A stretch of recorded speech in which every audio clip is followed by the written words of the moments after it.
Good good morning students. Today we discuss about the causes of the constant return to a factor. I hope आपने last previous video देख ली होगी जहाँ पे हमने इसका meaning किया था constant return to a factor schedule और डायग्राम की हेल्प से इसको अंडरस्टैंड किया था.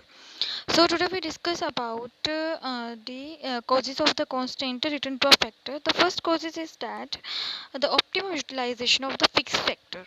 मतलब क्या है कि अनुकूलतम प्रयोग करना किनका स्थिर कारकों का.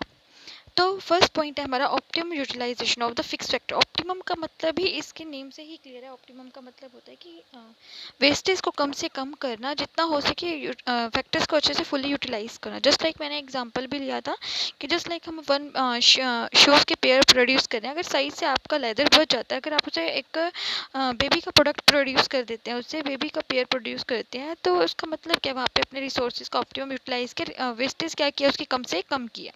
तो जब हम क्या करते हैं, वेरिएबल फैक्टर्स के जितने भी हम यूनिट्स को इंक्रीज़ करते हैं, फिक्स फैक्टर के साथ इंक्रीज़ करते हैं, तो एक ऐसी सिचुएशन आ जाती है वहाँ पे हमारे रिसोर्सेज का यूज़ कैसे होने लगता है, ऑप्टिमम यूटिलाइज होने लगता है हमारे फिक्स फैक्टर का.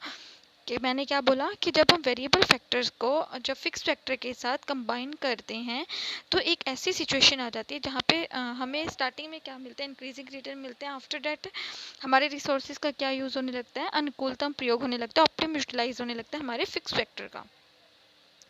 सेकेंड पॉइंट है हमारा idle factor ratio. Second point क्या है हमारा, आइडल फैक्टर रेशो.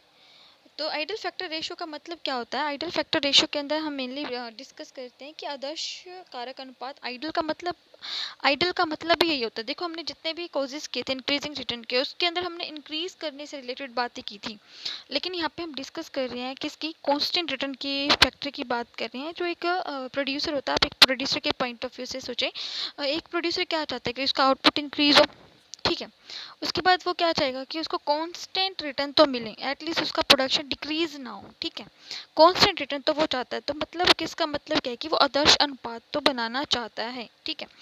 जब हम क्या करते हैं, फिक्स फैक्टर को वेरिएबल फैक्टर के साथ कंबाइन करते हैं, तो एक ऐसी सिचुएशन आती है जहाँ पे एक प्रोड्यूसर को कांस्टेंट रिटर्न मिलने लग जाते हैं, समान प्रतिफल मिलने शुरू हो जाते हैं. तो यहाँ पे हमारा जो मार्जिनल प्रोडक्टिविटी होती है वो कैसी हो जाती है, कांस्टेंट हो जाती है. आपने प्रीवियस वीडियो अच्छे से देखी हो तो उसके अंदर क्या था, टोटल प्रोडक्टिविटी हमारी 5 थी, 10 थी, 15. इसके बीच का डिफरेंस कितना, 5. मतलब हमारी मार्जिनल प्रोडक्टिविटी हर केस में क्या आ रही थी, 5 आ रही थी. तो इसका मतलब क्या है कि कांस्टेंट रिटर्न के अंदर हम क्या मेंटेन करके रखते हैं, आइडल फैक्टर रेशियो को मेंटेन करके रखते हैं. थर्ड पॉइंट क्या हमारा, मोस्ट एफिशिएंट यूटिलाइज करना. किसको, फिक्स फैक्टर का एफिशिएंटली यूटिलाइज करना. किसका, फिक्स फैक्टर को यूज़ करना, अच्छे से यूटिलाइजेशन करना. यूटिलाइजेशन का मतलब क्या होता है, एक होता है हमारा एफिशिएंट, एक होता है हमारा इफेक्टिवनेस, ठीक है.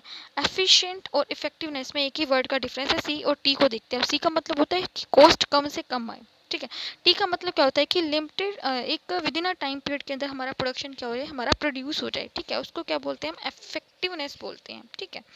तो यहाँ पे हम बात कर रहे हैं किसकी, most efficient utilization of the fix factor का क्या करना, एफिशिएंट यूटिलाइज करना. जब हम क्या करते हैं, जितने भी हमारे पास फिक्स फैक्टर होते हैं, लैंड, लेबर, हमारे 4 फैक्टर होते हैं, लैंड, लेबर, कैपिटल. तो जब हम क्या करते हैं, फिर जितने भी हमारे लेबर होते हैं उसको कंबाइन करते हैं, फिक्स फैक्टर लैंड के साथ कंबाइन करते हैं, मशीन के साथ कंबाइन करते हैं.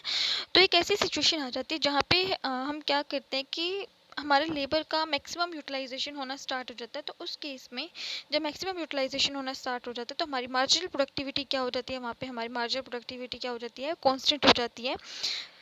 तो हम जब फिक्स फैक्टर को वेरिएबल फैक्टर के साथ कंबाइन करते हैं, वेरिएबल फैक्टर की इंक्रीजिंग बढ़ती हुई यूनिट के साथ उसका जब कंबाइन किया जाता है, तो एक ऐसी सिचुएशन आ जाती है जहाँ पे हमारे लेबर का क्या हो रहा होता है, अच्छे से यूटिलाइजेशन हो रहा होता है. तो इस सिचुएशन में हमारी जो मार्जिनल प्रोडक्टिविटी होती है वो क्या हो जाती है, हमारी कांस्टेंट हो जाती है.